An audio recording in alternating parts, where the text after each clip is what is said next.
Bismillahirrahmanirrahim. Assalamualaikum warahmatullahi wabarakatuh. Halo semuanya, hari ini kita akan belajar pengantar bisnis pertemuan kedua. Kita akan belajar mengenai dinamika bisnis dan ekonomi bersama saya, Rosana Eri. Yuk kita langsung saja mulai ke materinya. Oke, yang pertama pasti kita akan belajar mengenai definisi-definisi dari kosakata-kosakata yang akan kita gunakan selama satu semester ini gitu ya.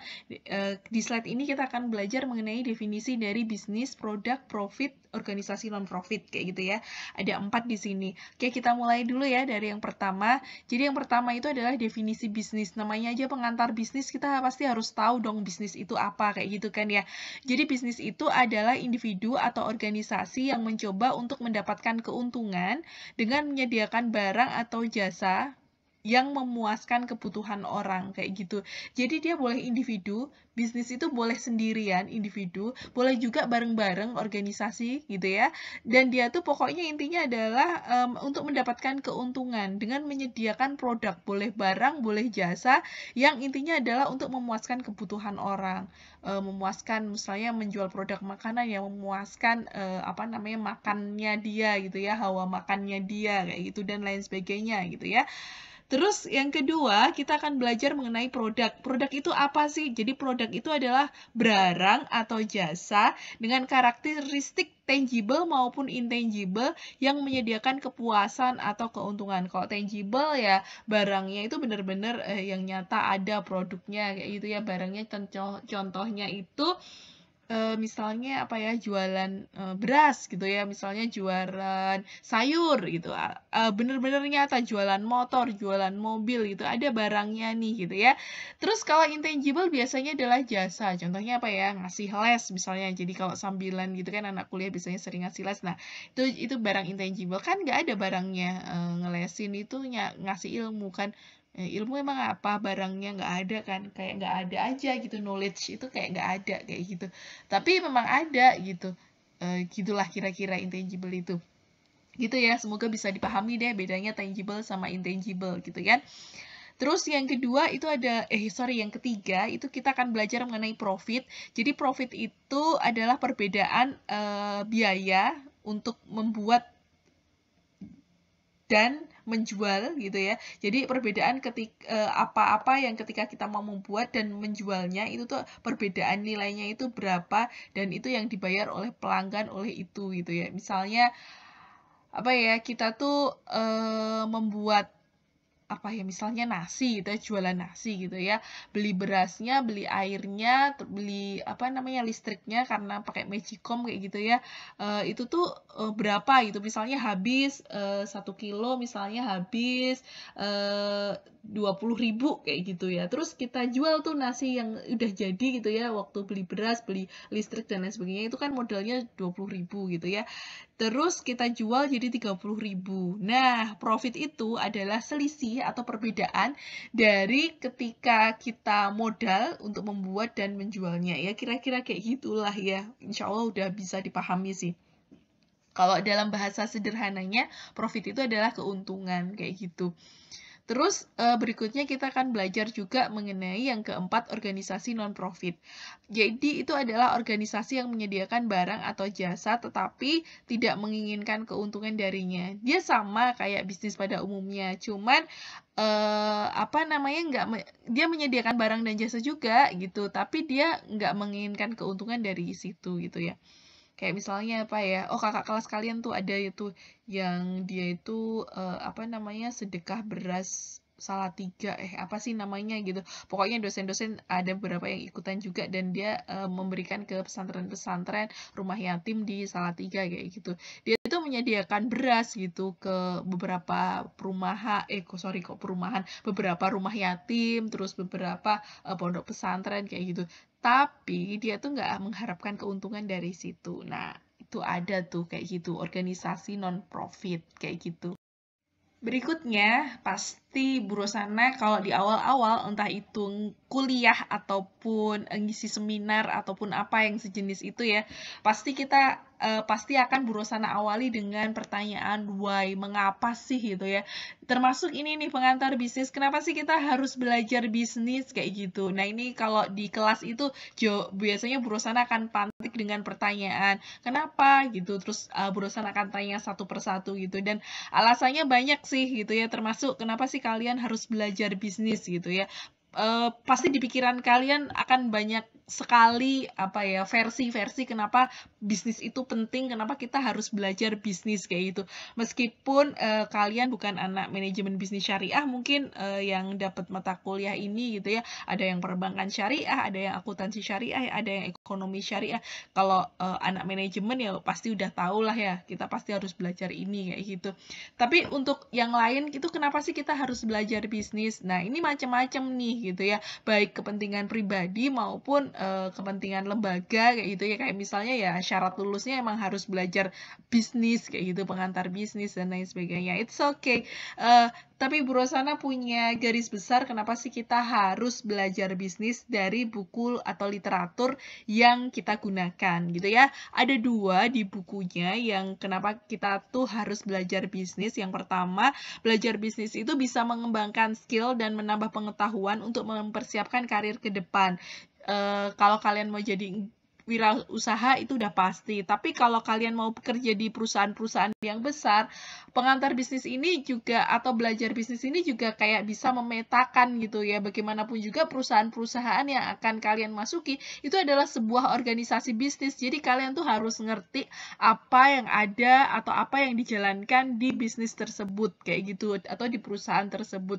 Jadi supaya kalian tuh ngerti gitu ya apa sih gitu sih yang dijalankan oleh perusahaan itu. Dan kalau misalnya kalian pengen jadi entrepreneur, tentu ini berguna banget gitu ya, karena kalian bisa istilahnya men-setting gitu atau memetakan terus mengatur kayak gitu ya, men-setting pikiran kalian bagaimana kalian harus berpikir ala entrepreneur. Tentunya seperti itu.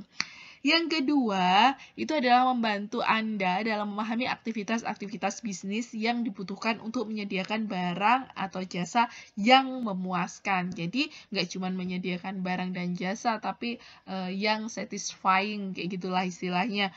Jadi, belajar bisnis itu akan membuat kalian semua itu memahami aktivitas-aktivitas bisnis gitu. Oh, jadi bisnis tuh seperti ini gitu ya. Oh, bisnis tuh seperti ini dan lain sebagainya. Aktivitasnya seperti apa, kalian akan bisa lebih mengerti. Oke, berikutnya adalah pondasi ekonomi dan dalam bisnis. Jadi, ada beberapa hal yang akan kita pelajari, pondasi ekonomi dalam bisnis. Kita akan belajar dulu ilmu ekonomi itu apa, terus pondasinya itu apa aja, kayak gitu ya. Ini kalau kalian anak prodi ES, kayaknya ini udah lancar banget sih ilmu ekonomi itu apa, kayak gitu ya. Ini coba Bu Rosana akan ulang, ini versi dari buku yang akan kita jadikan acuan. Jadi ilmu ekonomi adalah sebuah studi yang mendistribusi untuk produksi barang dan jasa dalam sebuah sistem ekonomi. Kira-kira kayak gitulah. Jadi ini studi tentang bagaimana distribusi sebuah produksi dari sebuah produk kayak gitu dalam sebuah sistem ekonomi. Ya kira-kira kayak gitulah ya ilmu ekonomi itu kayak gitu ya. Terus fondasinya apa aja sih? Di sini tuh ada 3 kayak gitu. Bu Rosana sebutin dalam bahasa Inggris campur bahasa Indonesia. Sorry banget karena emang kadang tuh karena buku acuannya pakai bahasa Inggris ya. Jadi kadang kalau diartikan dalam bahasa Indonesia itu kurang pas kayak gitu sih ngerasanya. Jadi kadang ada beberapa kata-kata yang masih ada dalam bahasa Inggris gitu ya. Jadi semoga bisa dipahami sih. Kalau misalnya ada yang membingungkan kan nanti kita bisa diskusi juga ya di forum Google Meet gitu ya. Oke, jadi yang pertama adalah natural resources. Natural resources itu seperti lahan, hutan, mineral gitu ya. Minerals itu kayak contohnya itu kayak besi, baja kayak gitu ya. Barang-barang tambang itu minerals, terus water, air gitu dan and other things are not made by people. Jadi dan benda-benda lainnya yang tidak bisa dibuat oleh manusia. Jadi natural resources itu apa ya? sumber daya natural gitu ya. Apa ya? Ya emang lebih tepatnya pakai bahasa Inggris sih. Intinya adalah barang-barang atau benda-benda yang tidak bisa dibuat oleh manusia gitu ya, kayak lahan, hutan gitu ya, minerals, water, air itu udara dan lain sebagainya. Pokoknya yang nggak bisa dibuat manusia itu namanya adalah natural resources. Terus berikutnya yang kedua adalah human resources. Ini adalah kemampuan fisik dan mental yang orang-orang gunakan untuk produksi barang dan jasa. Jadi ini adalah namanya aja human ya, sumber daya manusia. Nah, ini ada apa namanya bahasa Indonesia yang tepat nih, sumber daya manusia gitu. Kalau di IAIN biasanya sering menyebutnya sumber daya insani kayak gitu kan ya. Jadi sumber daya insani itu adalah kemampuan fisik dari mental orang-orang yang digunakan untuk memproduksi barang atau jasa. Kalau bahasa Inggrisnya itu sering disebut juga labor. Jadi kalau kalian nanti dalam dunia kerja gitu ya ngomongin tentang labor gitu ya, ya itu human resources kayak gitu, sumber daya manusia kayak gitu ya. Terus yang ketiga itu adalah financial resources. Bahasa Indonesianya yang tepat mungkin apa ya, sumber daya keuangan gitu ya, tapi kayaknya kurang tepat sih, kayaknya lebih tepat emang financial resources kayak gitu ya. Jadi itu artinya adalah pembiayaan yang digunakan untuk mendapatkan natural and human resources yang dibutuhkan untuk menyediakan sebuah produk sering juga disebut capital gitu ya. Jadi ini adalah pembiayaan yang digunakan untuk mendapatkan tadi natural and human resources tadi gitu ya. Terus dia dibutuhkan financial resources itu untuk menyediakan sebuah produk. Kalau dalam perusahaan-perusahaan juga sering disebut juga dengan capital kayak gitu. Jadi kalau ada yang ngomongin capital itu adalah financial resources kayak gitu kira-kira. Berikutnya kita akan belajar mengenai sistem ekonomi. Ini kalau di awal-awal perkuliahan S1 ekonomi pasti udah dapet sih ini di apa namanya, apalagi kalau kalian ada di prodi ekonomi kayak gitu ya. Itu udah ilmu ekonomi, udah pasti ekonomi syariah, ilmu ekonomi itu pasti udah ngerti banget tentang ini gitu ya. Dan sistem ekonomi ini ngaruh juga di bisnis kayak gitu. Makanya kita juga dikit-dikit harus ngerti nih gitu ya mengenai sistem ekonomi ini. Sistem ekonomi itu apa sih? Sistem ekonomi itu adalah deskripsi mengenai bagaimana bagian-bagian dari masyarakat mendistribusikan sumber daya untuk memproduksi barang atau jasa. Intinya adalah bagaimana tentang masyarakat itu mendistribusikan sumber daya yang ada di sebuah negara itu gitu ya untuk memproduksi barang atau jasa.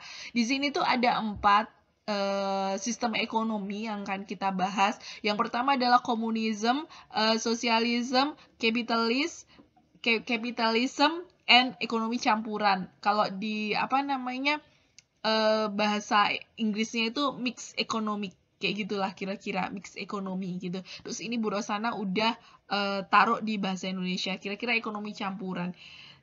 Kita belajar dari yang pertama dulu. Yang pertama adalah komunisme.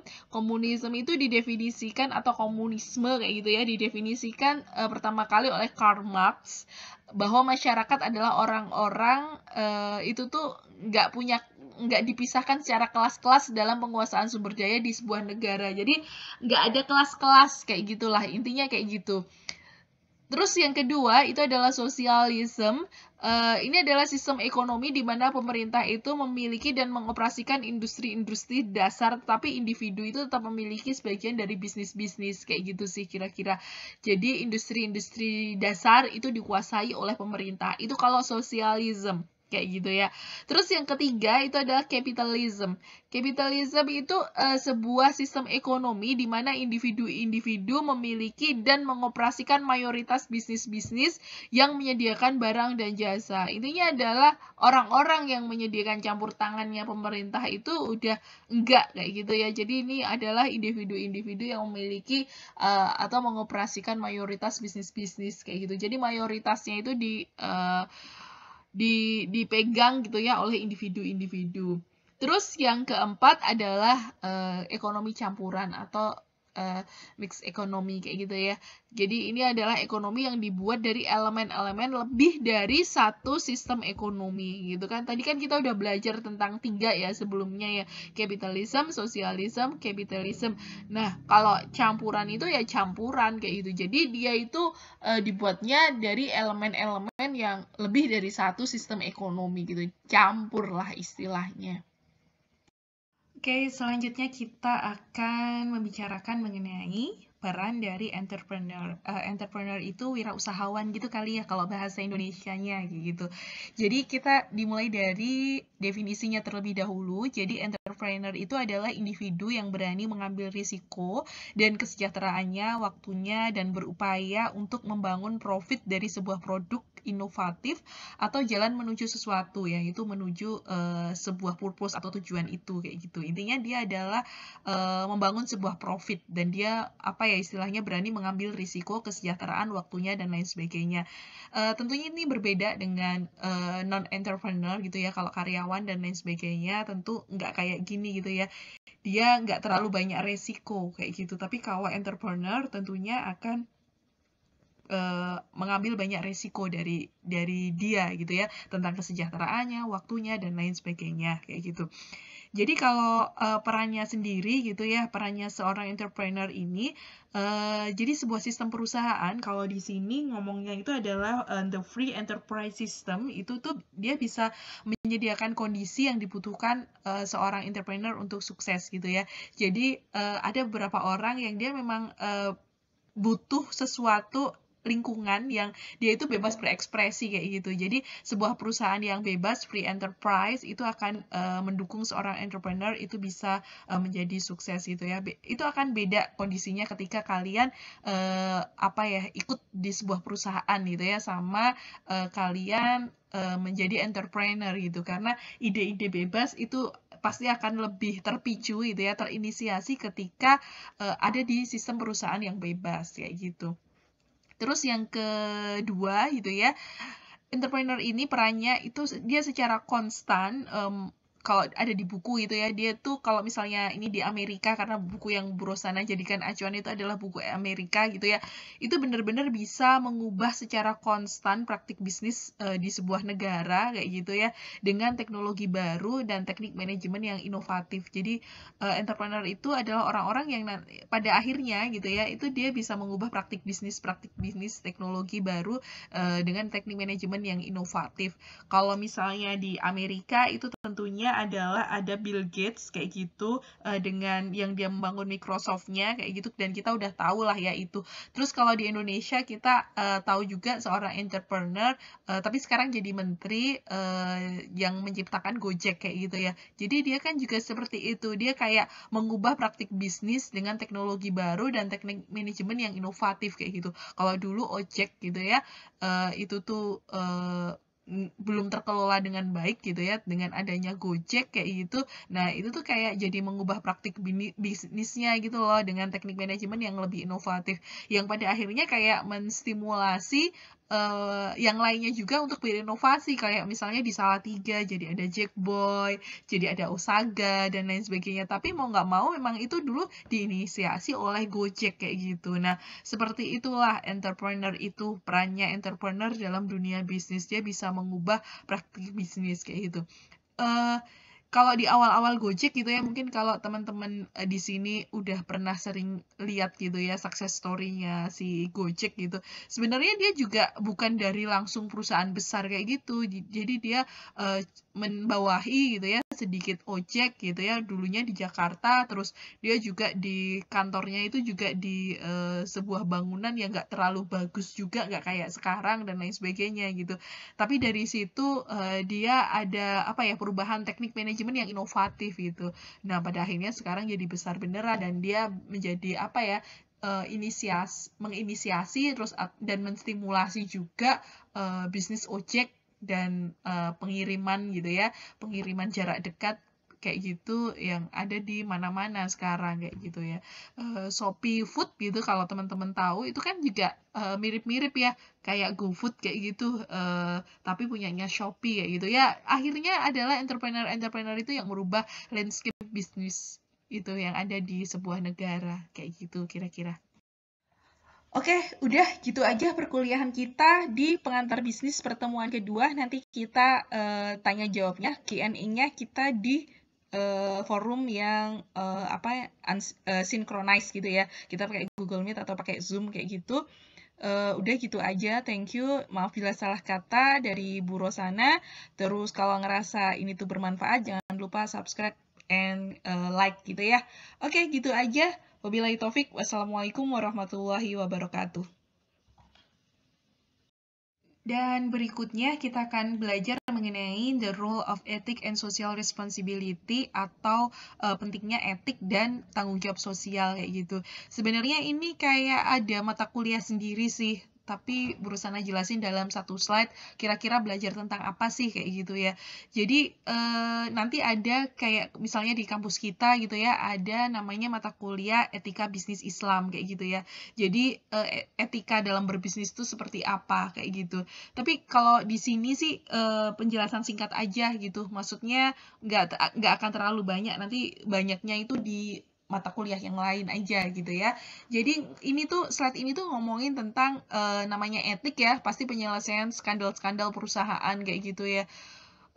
Kadang perusahaan itu kadang ada yang merusak lingkungan, terus kemudian mungkin ada yang mempekerjakan orang-orang di bawah umur dan lain sebagainya. Skandal-skandal seperti itu tuh apa ya, melanggar etika kayak gitu. Jadi dibahas juga gitu ya, kita harus aware gitu, kita harus ngeh kayak gitulah istilahnya terhadap isu-isu seperti itu dalam bisnis kayak gitu. Jadi apa ya, dalam menjalankan bisnis tuh kita tuh harus ngerti lah apa yang nggak boleh tuh mana, etikanya seperti apa, ini tuh melanggar etika dan lain sebagainya. Itu yang harus diperhatikan dalam bisnis.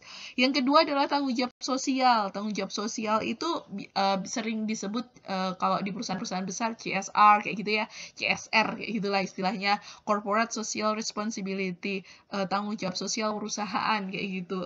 Mungkin kalian pernah ngerti lah, ada sebuah apa sih namanya di Kudus gitu ya, perusahaan rokok gitu ya, dia udah tahu lah ya perusahaan rokok itu kan pasti banyak dampak negatifnya lah ya, karena kita tahu dampak negatif dari rokok itu kayak merusak paru-paru dan lain sebagainya, dan itu semuanya ada di bungkus rokok kayak gitu. Nah, tanggung jawab sosial dia gimana kayak gitu kan, dia udah banyak melakukan perusakan gitu ya tentang kesehatan dan lain sebagainya. Dia tanggung jawab sosialnya adalah memberikan beasiswa gitu. Tapi kalau di PT KIN kayaknya nggak ngasih beasiswa sih kayaknya. Tapi kalau di kampus-kampus umum, karena Bu Rosana dulu tuh ada di kampus umum, itu beasiswa dari perusahaan rokok-rokok itu tuh banyak banget kayak gitu. Jadi kayak misalnya Bu Rosana mau sebut merek ya, kayak misalnya Beswan Jarum kayak gitu. Itu tuh banyak banget beasiswanya kayak gitu. Terus ada juga beasiswa Sampurna dari rokok Sampurna kayak gitu. Dan masih banyak lagi perusahaan-perusahaan yang sebenarnya tuh dia CSR juga kayak gitu. Terus juga mereka tuh di beberapa kota dia tuh bikin gedung gor olahraga kayak gitu-gitu. Nah, itu adalah salah satu bentuk dari CSR. Ada juga CSR dalam bentuk yang lain, misalnya dia tuh merusak apa ya, bukan yang merusak sih, tapi emang perusahaan dia akhirnya dia harus membuka lahan di hutan kayak gitu, menanaminya dengan sawit kayak gitu, dan pada akhirnya kan dia merusak ekosistem kan karena jalannya perusahaan itu. Ya dia ngasih CSR ke lingkungan setempatnya kayak gitulah, ngasih beasiswa ke lingkungan setempatnya, terus orang-orang di sekitarnya juga boleh bekerja di perusahaan itu dan lain sebagainya. Nah, itu adalah tanggung jawab sosial dia, tanggung jawab sosial perusahaan itu untuk orang-orang yang ada di sekitarnya kayak gitu sih. Jadi dia punya tanggung jawab sosial, dia harus bertanggung jawab terhadap sosial gitulah istilahnya. Terus ngapain sih orang-orang itu orang-orang atau perusahaan itu harus melakukan tanggung jawab sosial gitu? Ya udah nggak usah aja gitu, emang apa dampaknya gitu. Oh, nggak bisa kayak gitu dong, kalau sebuah perusahaan itu nggak ngasih tanggung jawab sosial, pasti reputasinya jadi nggak bagus. Kalau reputasinya jadi nggak bagus, nanti akan bermasalah di banyak hal kayak gitu ya. Nanti ada demo warga sekitar lah, terus nanti ada apalah dan lain sebagainya, karena reputasinya nggak bagus, karena dia nggak ngasih tanggung jawab sosial juga kayak gitu. Jadi jalannya perusahaan itu juga nggak akan mulus, nggak akan bagus juga kayak gitu. gitu. Nah, makanya dalam dalam kita mengerjakan sesuatu, dalam kita berbisnis, kita tuh harus punya tanggung jawab sosial kayak gitu. Kita tuh harus bagus juga gitu. Ya meskipun emang itu tuh tanggung jawab ke Allah ya, kalau kita kan muslim gitu. Tapi ya memang itu tuh ngaruh banget gitu loh kalau misalnya, pada reputasi perusahaan kita dan lain sebagainya, kalau kita tuh lebih tanggung jawab ke sosial, ke orang-orang sekitar gitu ya, ke masyarakat dan lain sebagainya, kayak gitu. Nah, kira-kira seperti itu sih, perkuliahan kita gitu di pertemuan kedua ini.